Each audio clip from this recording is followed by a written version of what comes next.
Muchas gracias por visitarnos, licenciado José Noguera Santaella. Usted fue PhD y obtuvo una maestría ambos en economía en la State University of New York en Buffalo. También estudió matemática pura en la Universidad Central de Venezuela, obtuvo otra maestría en política económica en la Universidad Católica Andrés Bello y también le interesó los sistemas expertos de inteligencia artificial en la Universidad Simón Bolívar. Es políglota, fue profesor titular de economía en la Universidad de Santiago de Chile, fue director general de la administración del Ministerio de Relaciones Interiores en el año 1992 y ha estudiado a profundidad el proceso de transición de las antiguas economías socialistas en lo que es la Europa Central del Este y en los países herederos de la Unión Soviética. Tiene más de 15 publicaciones escritas. Muchas gracias por visitarnos en lapatilla.com. Muchas gracias. Bueno, vamos a empezar hablando un poco de la economía en Venezuela. ¿Cómo caracterizaría usted la crisis actual que atraviesa Venezuela en estos momentos? Mira, la crisis de Venezuela tiene dos aspectos. Hay un aspecto estrictamente coyuntural, que es lo que está pasando ahorita. Y hay un aspecto que es estructural, que es un país que no ha podido crecer durante los últimos 40 años. La crisis coyuntural se manifiesta fundamentalmente en la escasez. Hay una economía deprimida porque hay poco empleo, entonces hay mucha gente simplemente que trabaja por su cuenta. Y por supuesto los precios que están muy altos. Esa es la crisis coyuntural que existe en este momento. Hay una crisis estructural que desde hace 40 años el país simplemente no ha vuelto a crecer. Venezuela desde los años 20, cuando empezó el boom petrolero, estuvo creciendo de una manera sostenida hasta el año 77 exactamente. Y ahí el ingreso per cápita cayó de una manera muy fuerte hasta el año 83. Ese nivel es el mismo del año 56, retrocedimos 20 años. Y a partir de allí simplemente se ha mantenido oscilando, sube, baja, pero sin ninguna tendencia ni a subir ni a bajar, se mantiene allí. Esa es una crisis estructural y para mí es la más importante, porque lo que te dice que la economía está pasando algo que simplemente no la deja despegar. Okay. Vimos que hubo un exministro de Economía que técnicamente era sociólogo, el sociólogo Luis Salas, dijo que no existía inflación en el país. Otros economistas afirman que no hay hiperinflación, pero que sí hay inflación, pero simplemente le faltan unos ceros. Según su opinión, ¿cómo estamos actualmente? Eso es que no hay inflación, debe ser que no va al supermercado. Eso es preferible simplemente ni responderlo. Por cierto que el ministro Sala, leí que atendió a la Universidad Arce en Chile, que es una universidad del Partido Comunista, a la cual Chávez le entregó, por cierto, 12 millones de dólares, las cuales fueron directamente hacia el Partido Comunista, casi que ipso facto. Bueno, la cuestión es la siguiente. La inflación es un fenómeno monetario. Se imprime dinero, suben los precios. El ejemplo más fácil es el siguiente: si tú tienes 5 peras a bolívar la pera y tienes 10 bolívares, bueno, tú compras las 5 peras y la gente se queda con 5 bolívares en la mano. Hay escasez. Para que se restablezca el equilibrio, bueno, tienen que subir el precio a 2. Eso es un fenómeno tan sencillo como eso. El problema aquí es que el gobierno, el presupuesto del gobierno fue creciendo a medida que el precio del petróleo iba subiendo. Ahora el precio del petróleo bajó y no hay cómo pagarlo. Y entonces, para poder pagarlo, el gobierno simplemente imprime, o el Banco Central imprime el dinero que el gobierno quiere, y eso hace que los precios suban. Ahora, los precios han ido subiendo, o la tasa de inflación han ido subiendo cada vez más, porque usualmente el fenómeno inflacionario, a menos que tú no lo ataques de manera apropiada, eso es como una especie de bola de nieve. Empezó en 30, después pasó a 70, ahora va por 270 según el Fondo Monetario Internacional, y ahora dicen que va por 800, cuidado si llega a 1000. El año que viene pasará de 1000, si seguimos con las mismas políticas. 1000 cuánto, no sé, 2000, 3000, quién sabe cuánto va a llegar, eso va a depender mucho de la coyuntura del año que viene, pero ciertamente no estamos en un momento hiperinflacionario. Usualmente hay varias definiciones de hiperinflación. Hay algunos economistas que usualmente hablan de hiperinflación cuando estamos hablando de por lo menos 50% mensual. Hay otros que dicen que es 20 o 30% mensual. Eso es algo muy relativo, porque o sea, no hay un punto así de consenso, pero indudablemente que la inflación en Venezuela es lo suficientemente baja entre comillas, en el sentido de que no hemos llegado a esos niveles. Pero si seguimos por esta vía, indudablemente, eventualmente vamos a llegar allá. ¿Cuál es la cifra, según su opinión, que nos llevaría a la hiperinflación? Bueno, la cifra convencional es cuando tú pasas del 30% mensual. Entonces ya ahí entras, pero 30% mensual, entonces estás hablando de inflaciones de 10.000, 20.000%. O sea, las inflaciones, como, bueno, la más famosa es la hiperinflación alemana, que estamos hablando de hiperinflación de 50.000% al mes. O sea, son casos muy extremos, o la hiperinflación húngara, que fue la hiperinflación más alta del mundo registrada, aunque se habla de que la hiperinflación en Zimbabue es más alta, pero lo que pasa es que las cifras de Zimbabue son un poco dudosas también, ¿no? ¿Cómo bajaría usted la inflación? O si de ser posible bajarla, o estamos nosotros condenados en Venezuela a estar en crisis. Es una muy buena pregunta.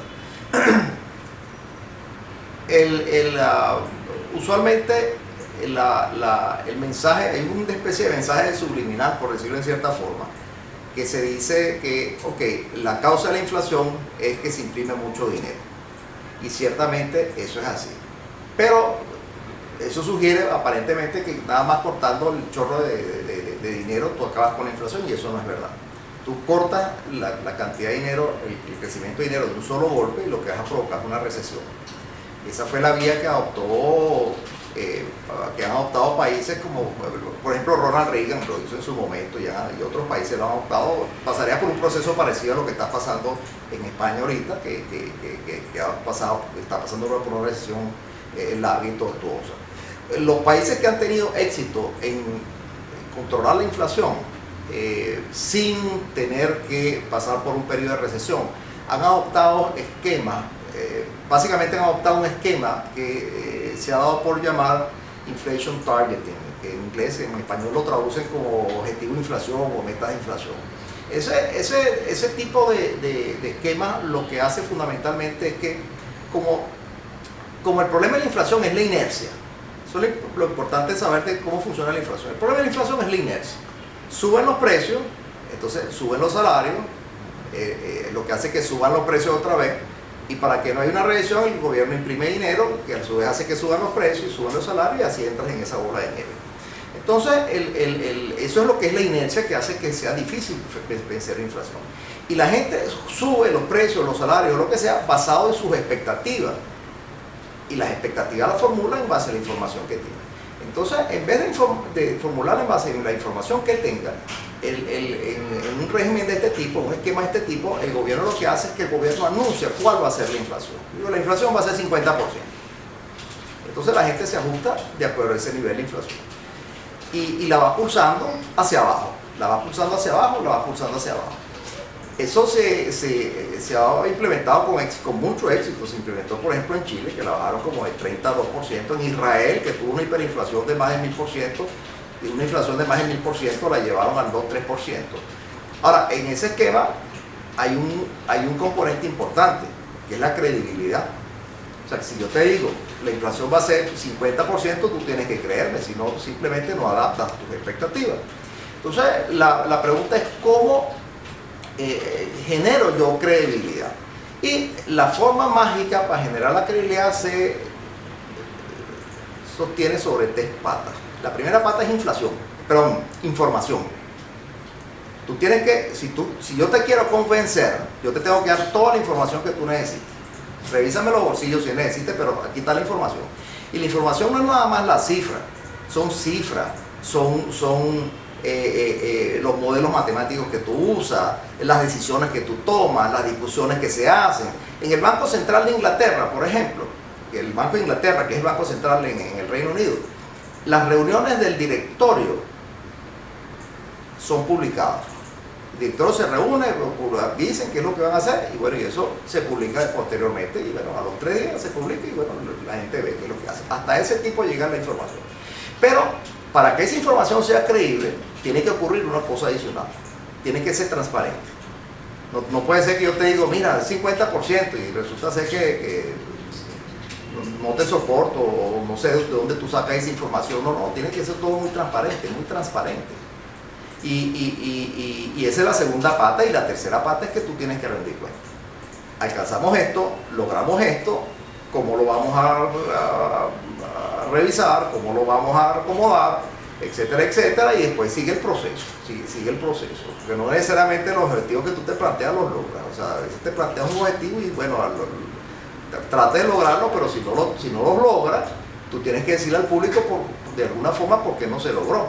Lo interesante de esto es que cuando tú lo haces de esta manera, tú le estás dando toda la información al público, y si el público observa que tú estás haciendo algo coherente, de algo bien hecho, el público te va a creer.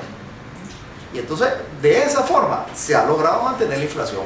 Los países que han tenido inflación han logrado controlarla y disminuirla al 2-3%, como yo te digo. Hay un montón de países. Perú lo hizo así también. Hoy ese esquema es adoptado por no sé exactamente cuántos países, pero definitivamente más de 30, pero te nombro algunos. Estados Unidos, la zona euro, Japón, Nueva Zelanda, que fue donde comenzó ese esquema, Inglaterra, o sea, el Reino Unido, ¿qué otro? Bueno, Chile, que ha sido el más exitoso de Latinoamérica, Perú, México, o sea, estamos hablando de que básicamente Corea del Sur, o sea, un montón de países que han tenido mucho éxito, no solo económicamente, sino que Israel, en el control de la inflación lo están usando y les funciona. Yo creo que eso perfectamente se puede utilizar aquí en Venezuela, se puede aplicar aquí en Venezuela y va a funcionar también, pero tú tienes que adaptar la institucionalidad y construir la institucionalidad para que eso funcione. Okay. Para finalizar, licenciado, si tuviera el presidente Nicolás Maduro enfrente, ¿cuáles serían sus recomendaciones en cuanto a políticas públicas a él y al gobierno nacional? ¿Y qué recomendaciones le da al pueblo venezolano para atravesar esta crisis?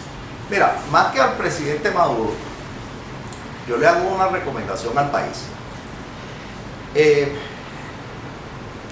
El país tiene muchos años que no crece. No crece fundamentalmente porque tiene unos problemas de eficiencia terribles. La corrupción, el crimen, la propiedad privada, que es muy frágil. Y así, para ustedes contar. El país necesita atraer inversión para poder crecer. Necesita atraer inversión en qué? Fundamentalmente en aquellas industrias donde el país tiene más ventaja. El petróleo es una, indudablemente. Esto es un país petrolero que se ha negado a producir petróleo desde hace mucho tiempo. El país aquí la producción de petróleo en general se ha mantenido más o menos estable desde los años 70.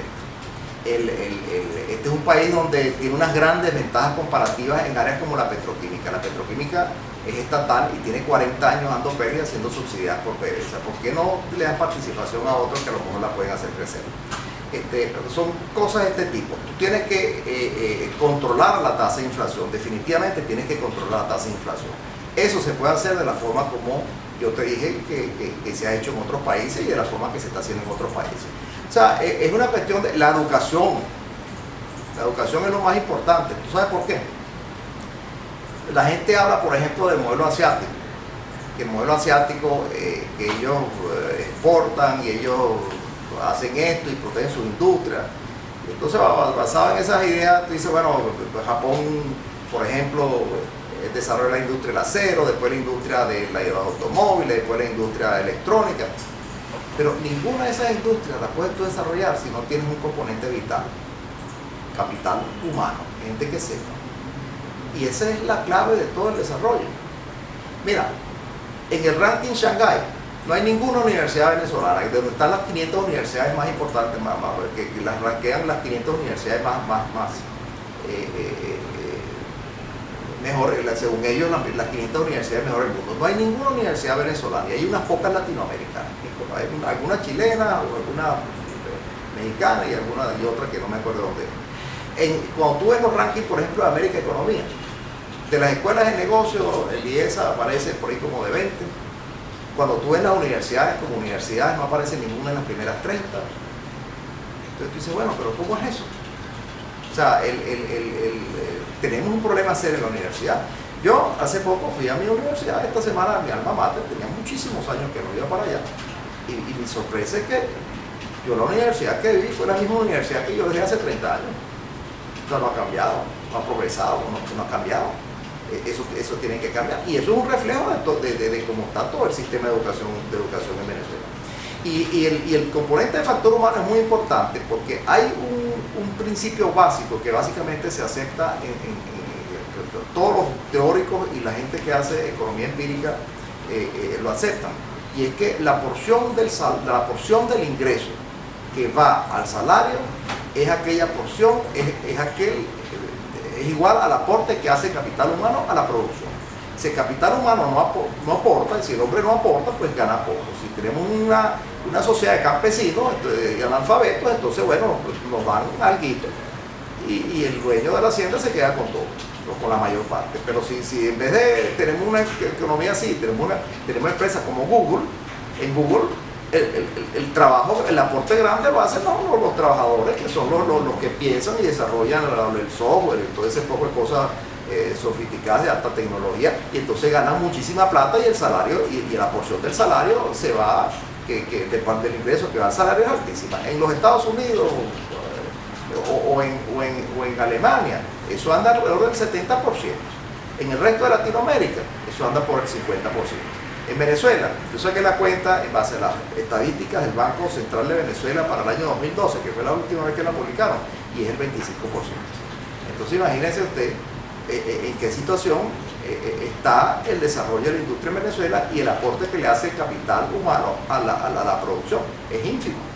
Y es ínfimo, entre otras cosas, porque todas las empresas se han ido bien. Muchísimas gracias, licenciado, por permitirnos hacerle esta entrevista y visitarnos en lapatilla.com. De nada.